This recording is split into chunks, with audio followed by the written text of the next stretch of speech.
현실이라고 하는 제목으로 함께 말씀 나누도록 하겠습니다. 오늘 여기 오신 모든 분들께 특별히 말씀을 통하여서 깨닫게 하시는 하나님의 은혜가 반드시 있기를 간절히 소망합니다.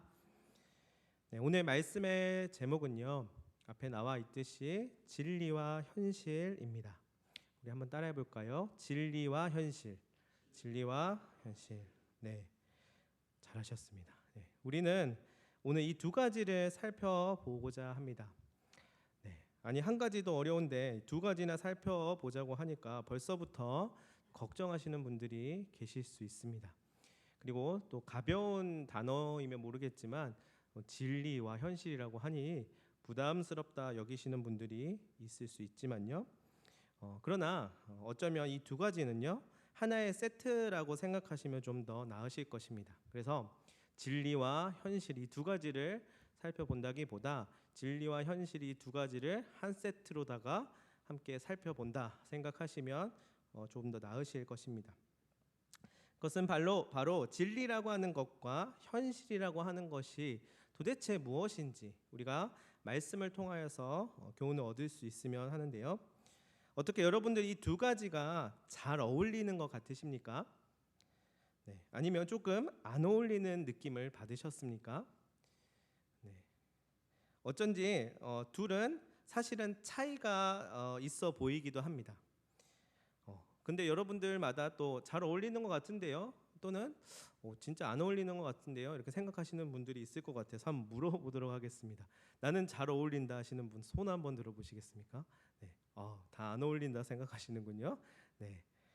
어찌 보면 잘 어울리는 것 같기도 하고 또 어찌 보면 상당히 안 어울리는 것 같아서 조금 더 부연해서 설명을 해야만 할 것 같습니다. 그리고 왠지 이 두 가지를 설명하는 데 있어서 조금 그냥 잘 어울립니다 또는 잘 안 어울리는데요 이렇게 끝맺는 게 아니라 부연하여서 뭐 할 말도 많을 것 같고요, 또 이것과 관련된 사연들도 많아 보이기도 합니다.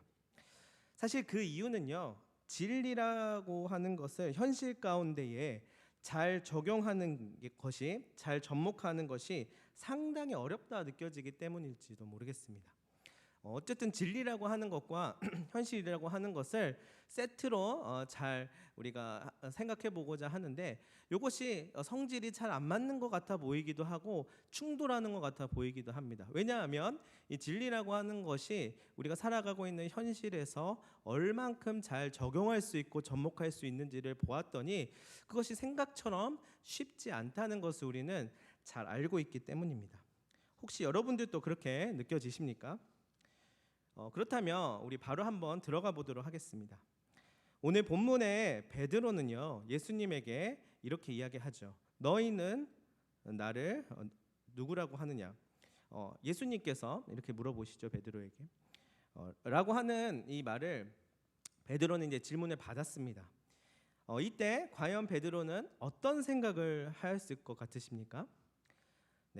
어쨌든 우리는 성경의 내용을 어느 정도 알고 있기 때문에 어떻게 대답했다는 것도 알고요, 그 다음 어떤 일이 벌어지는지도 알고 있지만 한번 베드로가 너희는 나를 누구라 하느냐 하는 예수님의 질문 앞에 어떠한 마음이었을지 한번 생각을 해보았으면 좋겠습니다.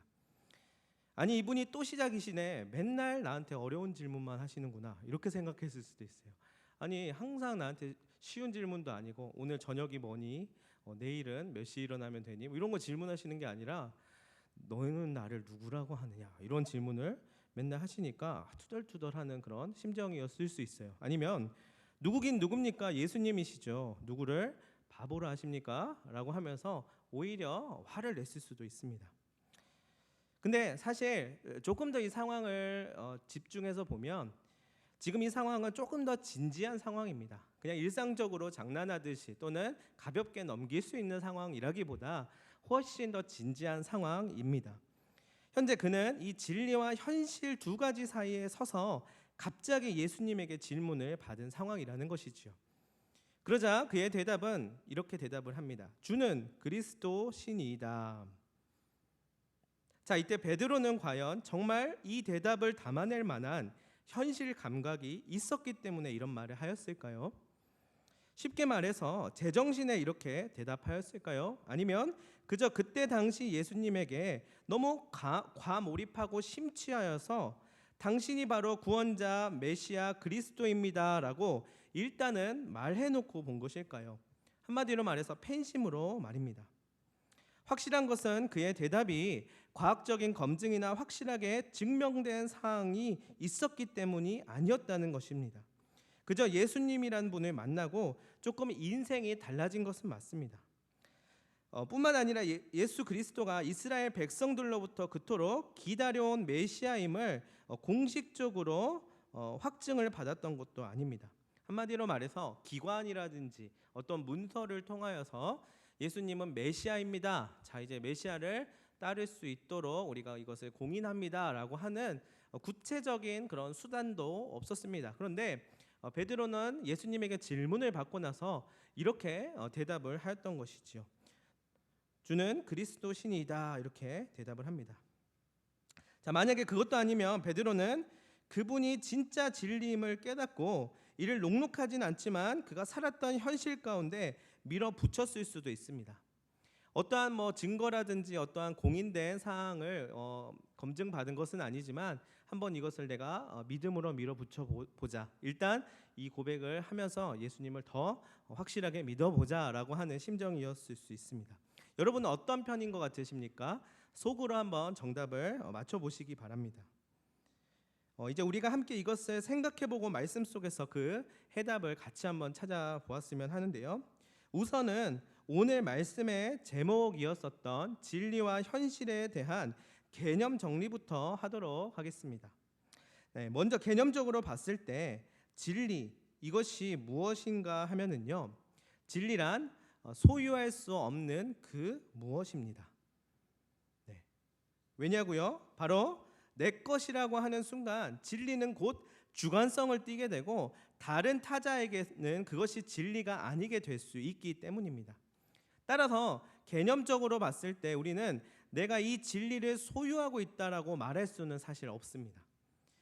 예를 들어 보면은요, 누군가가 여름엔 냉면이 진리야라고 말한다면 이것은 주관적인 개인의 차원에서 옳다고 간주될 수 있고 개인에게는 참이 될 수 있지만요, 냉면을 별로 좋아하지 않는 다른 사람에게는 이 말이 참되고 옳다고 말할 수는 없겠지요. 다만 저 사람이 가지고 있는 생각에 냉면이 진리라는 것을 그냥 이해할 뿐입니다. 따라서 진리라고 표현하는 의도는 알겠지만 정말 보편적이고 객관적인 참된 진리인가를 검증할 수는 없는 일입니다. 따라서 결국 진리는 개인이 국한할 수 없는 그 무엇이라는 것이죠.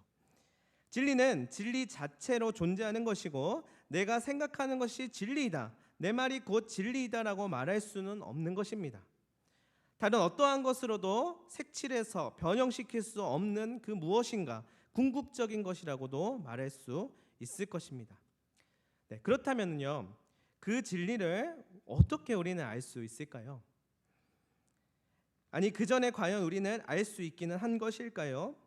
어쨌든 진리를 알기 위해서는 진리를 향해 나아가는 무언가 노력이 필요한데 그 걸음이 우리에게 있어서는 필요하다고 이야기할 수 있습니다.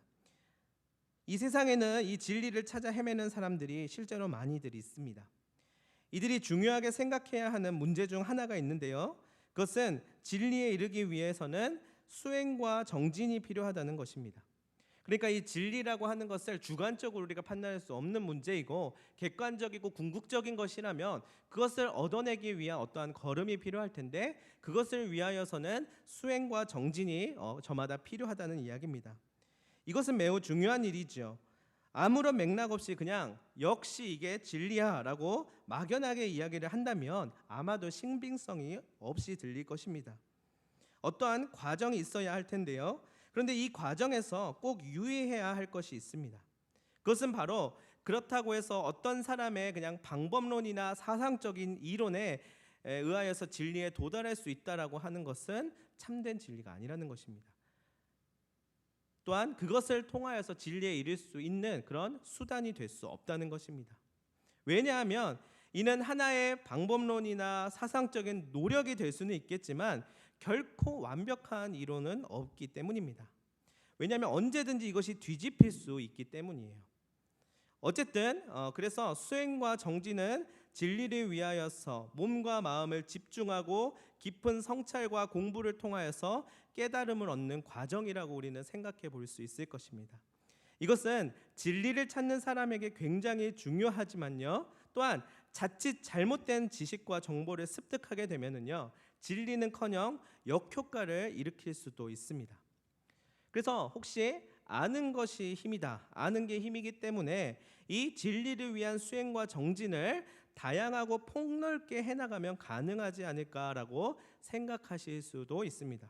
한마디로 말해서 어떠한 도와 이치를 알면 진리를 갖게 된다고 생각하는 분들도 계실 것입니다. 그러나 이것은요, 자칫하면 이단적인 발상이 될 수도 있습니다. 우리가 이단들의 특징들을 보면은 성경을 제멋대로 해석해서 지식을 얼기설기 짜맞추고 이것이 진리라고 여기는 어설픈 시도를 하게 됩니다. 이러한 방법, 때로는 어떠한 방법을 통하여서 얼기설기 다양한 방법들을 통하여서 어떠한 것을 이야기를 하지만 때로는 그것을 통하여서 역효과를 볼 수도 있다는 것입니다. 잘못된 지식과 정보의 도구를 쓰다 보면 그것에 따른 결과는 또 잘못된 결과를 낳게 될 수 있습니다. 그렇다면 다른 타종교를 한번 살펴보도록 하겠습니다. 불교에서 말하는 열반이라고 하는 것은 곧 깨달음을 의미합니다. 이 열반에 이르기 위해서는요, 나와 세상과 보이지 않는 세계를 관찰해야만 합니다. 이 열반에 이르기 위하여서 많은 사람들이 탐구하고 그것을 위하여 수행하고 정진해 나갑니다. 그래서 나름대로 근원적인 진리를 찾기 위하여서 그들 나름대로 평생에 걸친 구도의 과정을 거칩니다. 그렇지만은요, 방 한 구석에서 또는 내가 밟고 있는 그 자리에서 또는 내가 보고 듣고 느끼는 모든 공간에서 경험하는 것들은 극히 제한적이고 한계를 가지고 있다는 사실을 잊어서는 안 됩니다. 한마디로 말해서 인도라든지 한국이라든지 중국이라든지 미국에 있는 사람들은 각자 저마다가 있는 삶의 자리에서 어떠한 구도와 또한 수행과 정진을 해 나갈 것이지만 그들이 영향받고 있는 그 삶의 자리를 전혀 무시한 채로 그저 우주적이고 그저 객관적인 어떠한 진리를 깨달을 수 있다는 것은 불가능하다는 것입니다. 제 아무리 똑똑한 사람이고 나름대로 이치를 깨달았다고 하는 사람이라도요, 추울 때는 너무 추워서 이불을 덮어야 되고 더우면은 너무 목마르고 너무 더워서 옷을 벗고 시원한 물을 마실 수밖에 없는 인간이기 때문입니다. 그래서 이 모든 틀과 한계를 깨고 무언가 얻어지는 깨달음을 위하여서 어떠한 이들은 고행을 합니다. 그리고 자연을 거스르는 행동을 해보기도 합니다. 한마디로 말해서 나는 내 삶의 자리와 내가 처해 있는 상황 가운데 영향을 받는 한계가 있는 인간이기 때문에 어떠한 깨달음을 얻는 데 있어서 어떠한 진리를 얻는 데 있어서 한계가 있다라고 하면 그걸 이제 거스르려고 하는 노력을 하는 것입니다. 그래서 어떠한 사람은요, 평생 나무에 50년 동안 매달려 있는 사람도 있고요. 또는 어떤 사람은요, 등을 바닥에다가 눕지 않고 잠을 자는 그 바닥에 등을 대지 않는 수련을 하기도 하고요. 어떤 사람들은 아예 말을 하지 않습니다. 말하고 싶은 욕구, 이야기하고 싶은 욕구를 억제하면서 이 내가 가진 한계를 뛰어넘어서 무언가를 얻어내기 위해서 무건수행을 하기도 합니다. 때로는 자신을 때리는 사람들도 있습니다. 허벅지를 때리고 자신을 쳐서 어떠한 그 고통을 통하여서 어떠한 깨달음을 얻기 위하여서 그렇게 고행을 하는 사람들이 있습니다. 그렇지만 이 또한 한계가 있습니다. 왜냐고요? 그것은 바로 우리가 인간이기 때문입니다. 그 아무리 자연을 거스르고 인간의 본성을 거슬러서 어떠한 깨달음을 얻어보려고 하는 노력을 한다 하여도 인간은 이성이라고 하는 것과 감성이라고 하는 것과 오감과 경험 등 모든 것들을 활용하여서 도달하고자 아무리 노력해도 이르지 못하는 것이 있으니 그것이 바로 진리라는 것입니다. 자, 그렇다면 인간은 그저 진리와 동떨어져 있는 존재라고밖에 볼 수 없을 것입니다. 인간은 어떻게 하든지 다 한계가 있기 때문에 진리라는 것은 근처에도 가볼 수 없고 그것은 그냥 포기해야만 하는 것이다 라고 생각할 수 있습니다. 정말 그렇다면 우리는 진리를 얻을 수 없을 것입니다. 진리를 느껴보지도 못할 것입니다. 여러분들도 그렇게 생각하십니까? 그러나 그렇지 않습니다. 우리는 어느 날 이 모든 고민들과 문제가 다름 아니라 예수 그리스도 안에서 풀어지는 것을 경험하였습니다. 우리는 어느 순간 이 진리를 위한 구도와 고행과 수행을 꼭 하지 않더라도 우리의 삶의 어느 순간에 이러한 것들이 풀어지고 때로는 이해되고 때로는 가슴으로 느껴지는 순간이 온 적이 있을 것입니다. 왜냐하면요, 그 순간이 없으면 우리가 성경을 읽고 말씀을 듣고 찬양을 하는 모든 것들은 사실은 그냥 행위적인 노력일 뿐일 수 있습니다. 어떤 구도를 위하여, 깨달음을 위하여 우리가 정진해 나가는 것일 수 있을 텐데 우리는 그러한 마음으로 사실 신앙생활을 하고 있지는 않습니다. 어느 순간에 하나님께서 내 안에 오셔서 나와 함께 하시고 나에게 말씀하시는 것을 내가 어느 순간 느꼈던 것이에요.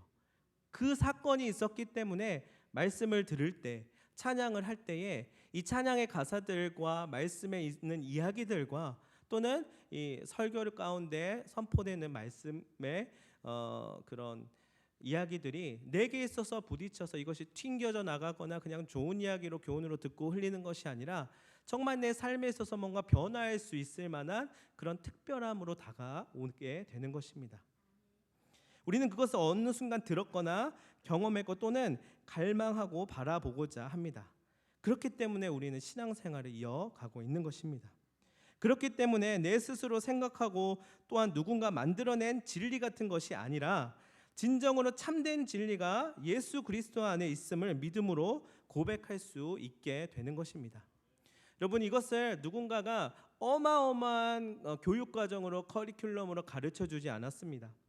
어느 순간 이것이 내게 있어서 진리로 뭔가 깨달음으로 다가온 것도 아니었습니다. 또는 내가 이것을 얻어내는 데 있어서 어떠한 투자를 해서 그것 따른 결과를 얻어낸 것도 아니었습니다. 그리고 그렇게 한다 하여도 우리는 진리에 도달할 수 없다는 사실을 우리는 알게 되었습니다. 그러나 그 진리가 남의 이야기라든지 우리가 이해할 수 없는 영역이 아니라 우리의 삶에 진짜로 다가와서 경험되어질 수 있다는 것은 결국은 우리의 능력이 아니라 하나님께서 우리 가운데 임하셨다라고 밖에 말할 수 없는 것입니다.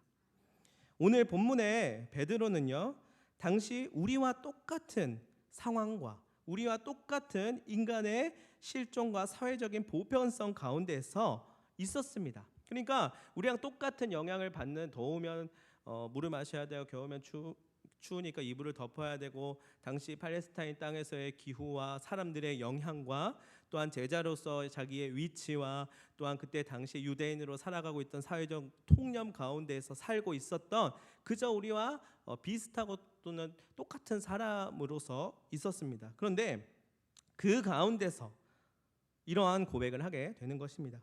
주는 그리스도시요 살아계신 하나님의 아들이십니다. 이렇게 고백하였습니다. 그러니까 그도 검증되지 않은 불안이 있었다는 것이에요. 사회적 통념과 분위기에 영향을 받고 있는 사람이었다는 것입니다. 그러나 예수 그리스도와 함께할 때 그의 마음에 구원이 임하게 되는 것을 무하라 설명할 수는 없지만 확실한 증거들이 그의 안에 생겨난 것을 그는 믿었던 것입니다. 그리고 이제 그 확실함을 예수님 앞에서 표현한 것입니다. 이에 예수님께서는 천국 열쇠를 말씀하시면서 이 고백 위에 교회를 세우시겠다고 말씀하시죠. 그러니까 너의 그 고백은 그냥 좋은 고백이야, 칭찬하고 넘어가지 않으시고, 이 고백이 그냥 넘어갈 일이 아니라 이 고백을 통하여서 이걸 표본으로 삼아서 많은 나중에 그리스도인들이 이 고백을 할 수 있게끔 하는 그런 시초가 되게 하셨습니다. 그러나 이것을 또 오해하는 사람들은, 특히 가톨릭에서는요, 이를 베드로라는 인물에 초점을 맞췄습니다. 그래서 베드로를 초대 교황으로 삼았습니다. 그 후로 교회의 수장인 교황이 제일이 되는 제도를 정당화하는 데 쓰게 되었습니다. 예수님은 그걸 원하시지는 않았을 것입니다. 예수님께서는 베드로라고 하는 사람 개인에게가 아니라 그 믿음의 고백 위에 교회를 세우시겠다고 말씀하신 것입니다. 곧 나는 길이요 진리요 생명이니 나로 말미암지 않고는 아버지께로 나갈 자가 없느니라라고 분명하게 말씀하신 예수님께서 참된 진리가 예수 안에 있음을 믿음으로 고백하는 베드로를 모든 사람들의 본이 될 만한 그런 고백의 사람으로 삼아 주신 것입니다. 그렇습니다. 진리에 도달하기 위한 그런 우리는 산에 오르는 것이 아니라 진리 되신 분이 우리에게 오셔서 구원이라는 선물을 주시고 진리를 알게 하신 것입니다. 어떠한 이유를 불문하고 그 구원의 초청에 응답하기 때문에 지금 여러분이 이 자리에 있는 것입니다.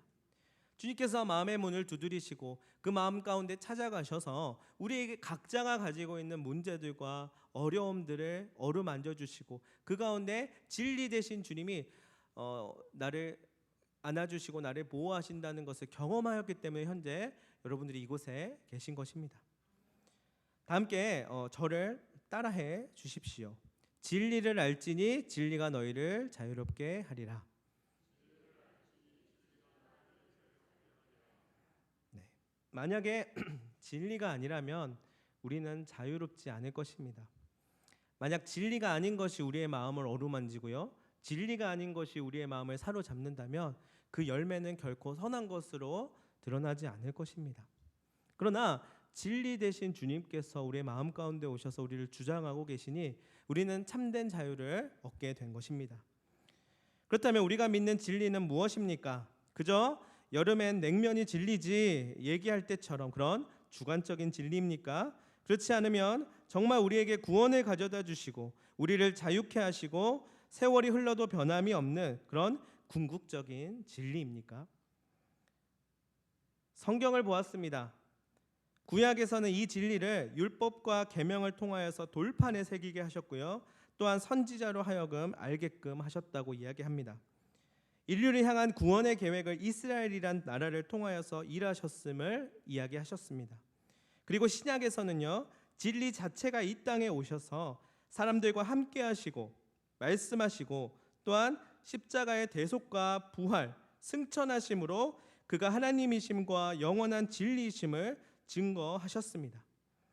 이는 그저 과거 이스라엘의 역사적인 사실로서 경험된 것이 아니고요, 천지가 창조될 때부터 지금까지 그리고 앞으로 영원까지 궁극적인 진리로서 존재해왔고 앞으로도 그 진리가 변함없을 것입니다. 이 진리가 있다는 것입니다.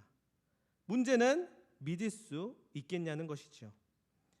이것을 아무리 자기식대로 해석을 하여서 나무나 돌이나 태양이나 돈이나 권력이 신이고 진리라고 아무리 오해하고 색칠해봤자 이것은 단지 허상일 뿐이고 다만 변함없는 진리는 현존해 왔습니다. 그러니까 진리는 우리가 진리가 아니야, 이것이 진리야, 그게 진리가 아니고 내가 생각하는 것이 진리야, 내가 생각하는 것이 바로 참 진리야라고 아무리 얘기를 해도 그것은 진리가 될 수 없습니다. 진리는 태초부터 지금까지 현존해 왔습니다. 그것을 우리가 믿을 수 있느냐 없느냐의 문제가 있겠지만은요, 어떠한 사람들은 이것은 아닐 것이야 라고 해서 어떠한 오해를 불러일으키고 어떠한 대체할 만한 것들을 가지고 와서 참된 진리를 바꾸려고 하는 시도들이 실제로 있었다는 것을 성경에서는 이야기하였습니다. 우리가 잘 아는 로마서 1장 18절부터 25절의 말씀이 있는데요, 우리가 이것을 함께 읽어보았으면 좋겠습니다. 저와 여러분이 함께 교독하고 마지막 25절은 다 함께 합독하도록 하겠습니다. 제가 먼저 읽겠습니다. 하나님의 진노가 불의로 진리를 막는 사람들의 모든 경건하지 않음과 불의에 대하여 하늘로부터 나타나나니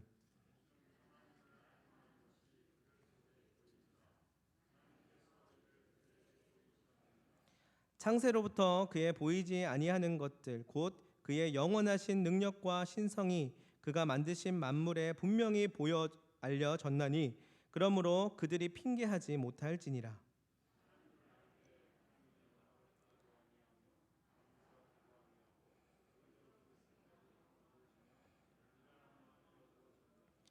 스스로 지혜 있다 하나 어리석게 되어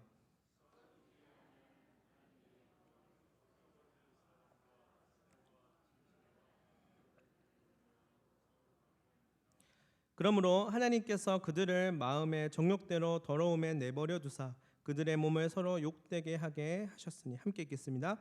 이는 그들이 하나님의 진리를 거짓 것으로 바꾸어 피조물을 조물주보다 더 경배하고 섬김이라. 주는 곧 영원히 찬송할 이시로다. 아멘. 창세 전부터 하나님을 알만한 것을 우리에게 보이셨으나 도리어 우리의 생각과 판단으로 진리를 왜곡하여 그 하나님을 아는 영광을 다른 것과 바꾸게 되었다고 이야기합니다. 그렇지만 이 진리를 막는 분리를 거두고 참된 진리께서 우리에게 오셨습니다. 아무리 진리를 주관적으로 만들려고 돌이라든지 나무라든지 권력이라든지 돈이라든지 이런 것들로 바꾸어서 만들려고 하고 어떠한 것으로 대체하려고 하여도 창세부터 있어왔던 진리는 그렇다고 없어지거나 사라지지 않는 것입니다. 오늘 본문의 베드로는 이 진리를 믿음으로 고백한 것입니다. 주는 그리스도이십니다. 자, 그리고 그 진리가 베드로에게 뿐만 아니라 오늘 우리에게도 왔습니다. 어쩌면 너무나도 평범한 오늘 금요일 저녁 시간대의 기도회라고 생각할지도 모르지만 이 순간에도 이 성경에서 증언한 진리가 변함없이 오늘 우리와 함께합니다. 문제는 그것을 믿을 수 있겠냐는 것입니다. 우리가 믿지 않아도 진리가 폐기되거나 변질되거나 하진 않습니다. 우리가 믿을 수 없다 하여도 진리가 갑자기 없어지거나 또는 사라진 것은 아니라는 것입니다. 다만 그 진리가 그저 고결하게 어딘가에 담겨져 있는 것이 아니라 어딘가에 들어가서 어딘가에서 잘 보존되고 있는 것이 아니라 우리 한 사람 한 사람에게 다가오게 되었다는 것이 중요한 사실입니다. 이 진리를 받아들이는 힘은 비록 연약하지만 그럼에도 불구하고 진실된 믿음, 오직 그 믿음뿐입니다. 그러나 이 믿음도 사실 내 믿음이 아닙니다. 내가 가진 내 신념을 말하는 것도 아닙니다. 잘 한번 생각해 보십시오. 본문에서 베드로가 그냥 진짜 베드로의 고백 자체 그것 때문에 이렇게 귀하다 여김 받을 수 있었던 것은 아니었습니다. 어느 누구라도 고백한다고 하면서 그저 가벼운 이야기로 그저 예수님을 향한 압으로 하는 말일 수도 있습니다. 왜 못하겠습니까? 주는 그리스도십니다. 여러분들도 지금 얼마든지 말할 수 있습니다. 사실 이 대답 자체가 그렇게 중요하고 큰 의미를 갖는다기보다 구원자, 메시아, 왕이시여 주인이십니다. 그 누구라도 얼마든지 이야기할 수 있지만 그러나 베드로의 고백은 그런 것과는 달랐다는 것입니다. 그 안에는 바로 예수님만이 꿰뚫어 보실 수 있었고 주님만이 그 마음의 깊은 곳까지 통찰하실 수 있었던 그 베드로 안에 있었던 믿음을 발견하셨던 것입니다. 이 믿음은 단지 우리의 의지로 되는 것은 아니었습니다. 그러니까 이 믿음도 베드로가 나는 믿음이 좋은 사람이니 예수님은 어느 정도 제자들 중에서도 가장 잘 믿는 사람이니 내가 믿음으로 이야기하겠다라고 해서 한 것이 아니라 그것마저도 성령께서 인도해 주시고 우리 가운데 함께 하시기 때문에 가능했던 것입니다. 그렇기에 우리는 늘 성령님의 인도함을 받아야 합니다. 곧 성령께서 인도해 주시는 지표를 따라가지 않으면 우리는 우리 자신의 진리를 우상으로 섬기며 살아갈 뿐입니다. 자, 이제 우리 현실을 보겠습니다. 우리는 현실에 대해 이야기할 수 있어야 합니다.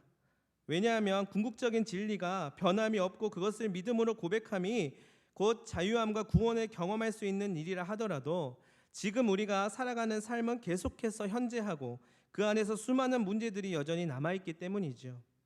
그리고 아무리 믿음으로 취하고 고백하려고 하지만 우리 사회에서 불문율처럼 여겨지는 것, 곧 세상 속의 진리라고 하는 말할 수 있는 것들도 우리 가운데 팽배해져 있기 때문입니다.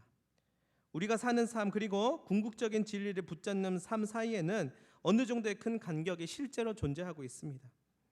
오늘날 우리가 살아가는 시대 그리고 변함없는 진리, 이것이 과연 만날 수 있을까요? 우리 옆에 있는 분에게 이렇게 대답해 주시기 바랍니다. 네, 있습니다. 궁극의 진리이신 하나님께서 사람이 되어서 인간 예수가 되신 것이 바로 그 만남이었습니다. 인간 예수 그리스도는 하나님이 창조하신 현실 가운데로 들어오셨습니다. 하나님께서는 우리가 사는 현실 가운데 다가오시며 현실을 살아가는 우리를 사랑하셨고요, 현실 속에서 찾을 수 없어 이내 우상을 붙잡았었던 우리에게 실제로 보여주시고 함께하시고 말씀하시면서 바로 현실 안에서 하나님을 알게 하셨습니다. 그리고 예수 그리스도가 부활 승천하시고 교회의 시대가 오게 되면서 많은 제자들과 사도들은 이를 전파하며 오늘에까지 이르게 되었습니다. 자, 여러분, 여기에 예수 그리스도는 30대 청년으로 있지 않습니다. 그러나 성령께서 우리 가운데 함께하고 계십니다. 우리는 진리이신 성령 하나님께서 함께하고 계심을 믿음으로 고백하기를 원합니다. 베드로는 예수님께 고백하였던 게 맞았던 것 같아요. 나름대로 보고 느끼고 경험한 바가 있었겠지요.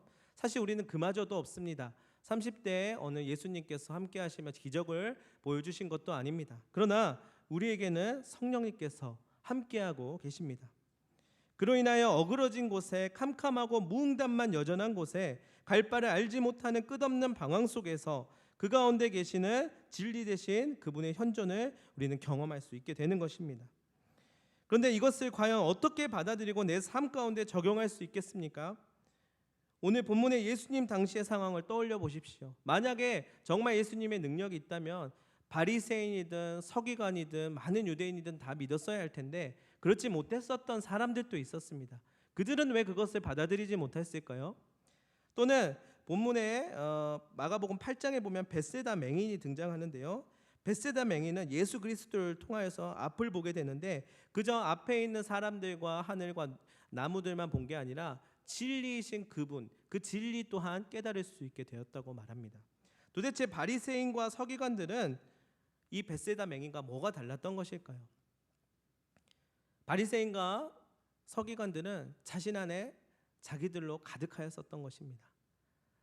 자기가 가지고 있고 자기가 소유하고 있었던 진리, 어떠한 율법이 자기 안에 가득하여서 눈앞에 있는 진리가 있음에도 불구하고 그것을 받아들이지 못하였던 것입니다. 그러나 벳세다 맹인에게는 아무것도 없었습니다.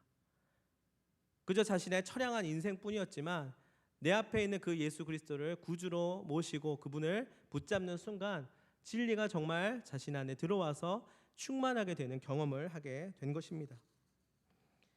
제자들에게 예수님께서는 물어보시지요. 너희는 나를 누구라 하느냐? 곧 나를 믿느냐 하는 물음과도 같습니다. 그리고 베드로가 대답하지요. 주는 그리스도이십니다. 자, 그렇다면 그 믿음이 있기에 이제 말씀을 하십니다. 인자가 많은 고난을 받고 장로들과 대제사장들과 서기관들에게 버림받아 죽임을 당하고 사흘 만에 살아나야 할 것을 이제 비로소 그 대답 이후로 알려주십니다. 그러나 베드로는 금세 예수님을 붙들고 항변하며 그렇지 않아야 될 것을 주장합니다. 방금 믿음의 고백을 하였으나 베드로도 여전히 부분밖에 볼 줄 모르는 인간이었다는 것이죠. 자, 그리고 나서 예수님은 계속해서 가르치시고 알게 하십니다. 그리고 그 여정들을 통해서 심지어 부인하게 되는 베드로의 모습들도 보이지만 직접 진리이신 예수 그리스도를 경험할 수 있도록 하십니다. 나중에는 이 모든 것들을 증언할 수 있도록 하시죠. 나중에는 갈릴리 바닷가에서 그물을 깁고 있는 베드로에게 다가오셔서 조반을 차려주시고 사명을 주시면서 그에게 복음을 증거하도록 또한 사명을 부여하여 주시죠. 여러분, 믿음이라고 하는 것은 절대 한 번에 완벽하게 전부 다 만족하여 일어나지는 않습니다. 베드로도 그랬어요. 현실은 여전히 한계를 지니고 있고 믿음보다는 당장의 여건들이 커다랗게 우리 안에 현존해 있습니다. 주변의 영향을 받고 환경과 사람들로 인하여서 사회적으로 형성되는 개인의 삶은 자신이 경험한 경험이라는 것을 쉽사리 무시할 수는 없습니다. 그래서 단순히 믿음이 이 모든 것들을 뛰어넘게 하기란 매우 어려운 일이 맞습니다. 그러나 이 모든 것들 사이로 예수 그리스도가 오셨다는 사실을 우리는 믿어야만 합니다. 바리새인과 서기관 그리고 베드로와 벳세다 맹인에게도 찾아오셨습니다. 그리고 가장 중요한 사실은 오늘날 우리에게도 마찬가지입니다. 현실을 살아가고 있는 우리 영신교회 성도 여러분, 우리는 우리의 심장이 초당 몇 번을 뛰고 있으며 동맥과 정맥이 어떤 순환을 하고 있고 세포들이 어떻게 분열하는지를 우리는 잘 모릅니다. 다만 생명을 주시고 삶을 살아가게 하시는 주님을 알 뿐입니다. 혹 우리 가운데 또는 우리의 주변에 그 주님을 모르고 살아가는 사람이 있다면 그 사람 또한 앞으로 어떠한 과정에서 어떠한 일을 통하여서 어떠한 환경과 여건 속에서 주님을 경험하게 될 줄 모릅니다. 성령님께서 어떻게 찾아오실지 모릅니다. 어떠한 계기로든지 우리를 만나 주실 것입니다. 왜냐하면 성경에도 그렇고 오늘날 우리에게도 그렇고 주님이 오시기 때문입니다. 찾아오십니다. 만나 주십니다. 문제는 그것을 깨닫느냐 하는 것이지만 더 중요한 사실은 그분의 돌보심 없이는 우리는 하루도 살아갈 수 없다는 사실입니다. 그분의 함께 하심과 그분이 우리 가운데 오시지 않으면 그저 우리는 어느 순간 살다가 죽을 누군가가 말하는 호모 사피엔스이거나 또는 고깃덩어리일 뿐일 것입니다. 여러분, 진리 되신 그분을 붙드시기를 간절히 바랍니다. 완벽하게 이해하고 동의하고 취득하고 깨달으라는 것이 아닙니다. 다만 그분을 더욱 알기 위해 힘쓰며 마음의 문을 열고 내 안에 다가오시는 성령님을 충만히 경험하라는 뜻입니다. 오늘 본문의 베드로는 계산된 행동이 아닌 진실된 믿음의 고백을 드렸습니다. 그리고 그 고백 위에 세우신 교회가 오늘에까지 이어져 왔습니다. 이 고백 그리 낯설지 않았습니다. 성경의 많은 이들이 증언하였고 이야기하였습니다. 자, 이제 우리의 차례입니다. 천지를 창조할 때부터 수면 위를 운행하시던 그 성령께서 우리에게 오셔서 앞으로 살아갈 모든 현실의 삶 가운데 믿음으로 서가며 그분께 온전히 고백하게 하실 것을 마음으로 받아들이십시오. 완벽히 이해하라는 말이 아닙니다. 주님이 어느 순간 또 이해하게 하실 것입니다. 다 이해할 수 없는 문제들이 있으십니까? 그러면 그 모든 문제를 주님 앞에 가지고 나가서 언젠가는 내 안에서 그것이 풀어지게 하실 그 주님을 기다리시길 바랍니다. 진리이신 성령이 우리와 함께 하시고 내 안에 계시면 그 무엇도 두려울 것이 없으며 우리는 또한 결코 우리가 이해할 수 없는 죽음마저도 그 너머를 보게 될 것입니다. 지금 현실은 그분의 역사하시는 장이 될 것입니다. 사랑하는 성도 여러분, 이를 시간마다 또한 장소마다 모든 일상과 삶 속에서 느끼시고 경험하게 되시기를 간절히 소망합니다. 여러분들의 모든 삶 가운데 성령님이 반드시 깨닫게 하시고 또한 위로하시고 마음을 붙들어 주시는 그런 역사들이 있을 줄로 믿습니다. 이 시간 함께 기도하도록 하겠습니다.